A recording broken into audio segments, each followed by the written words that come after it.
Mais c'est Monseigneur Benjamin Ndiaye, évêque de Kaolack.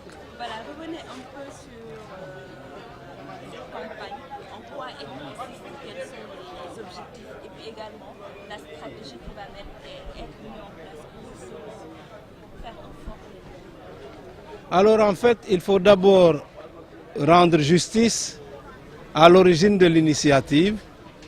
Elle vient de Caritas Internationalis. En d'autres termes, il y a une fédération internationale de Caritas, à la tête de laquelle il y a d'ailleurs un cardinal et qui est originaire du Honduras. C'est cette Caritas Internationalis, en lien avec les Caritas nationales, qui a eu l'idée de lancer une campagne d'accès à l'alimentation, une alimentation adéquate et durable. Et je crois que c'est un défi pour notre monde aujourd'hui, que nous avons des technologies très avancées, mais qu'il y a une telle mal répartition des ressources de la terre que bien de personnes ne peuvent pas même jouir du nécessaire pour pouvoir vivre normalement. Et donc c'est une campagne dont nous espérons beaucoup en termes de mobilisation d'abord. Je crois que c'est la première stratégie. Il faut informer, rendre sensible au fait que la faim et la malnutrition sont des défis aujourd'hui. Et qu'on nous a dit tout à l'heure, par exemple, que toutes les 8 secondes, il y a un enfant qui meurt de faim. C'est quand même une grande catastrophe. Or, le monde a le moyen de nourrir sa population. Donc, la mobilisation. Ensuite, il faut se tourner vers des partenaires. Comment peut-on fédérer les différentes forces pour pouvoir agir? Je pense qu'une fois que les gens sont informés, ils sont motivés et il y a des ressources dans cette terre pour rendre possible cela. Et puis maintenant, il faut agir auprès des populations en les intégrant au maximum dans ce que l'on fait. Il ne faut pas venir comme un secours parachuté. Si les populations ne sont pas partie intégrante de la stratégie, elle ne réussira pas. Voilà ce que moi j'ai compris aujourd'hui à travers le lancement de cette campagne.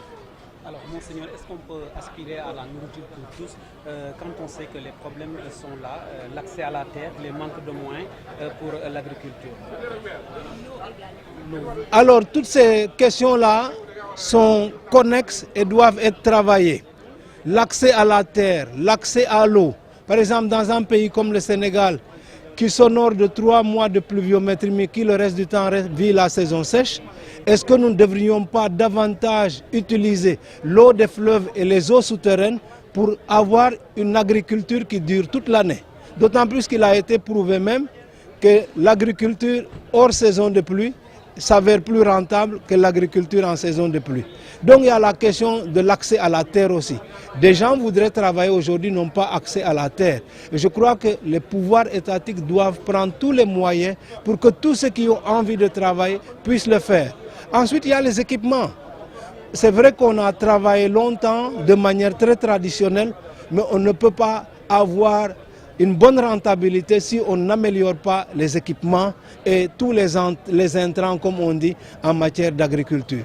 Voilà, je parle en profane, des gens plus avertis que moi pourront vous dire tout ce qu'il faut comme conditions techniques pour réussir à assurer vraiment l'accès à la nourriture pour tous. Mais je crois que c'est possible et il faut qu'on se mette dans la tête qu'il nous faut aussi produire local pour consommer local. Nous avons des économies trop extraverties. Nous mangeons ce qui vient de l'extérieur et nous avons même tendance à privilégier ce qui vient de l'extérieur. L'exposition a montré qu'il y a plein d'ingéniosité au milieu de notre peuple, qu'il est possible de créer, de transformer plein de choses à partir de ce que nous produisons et de rendre donc accessible la nourriture pour cela.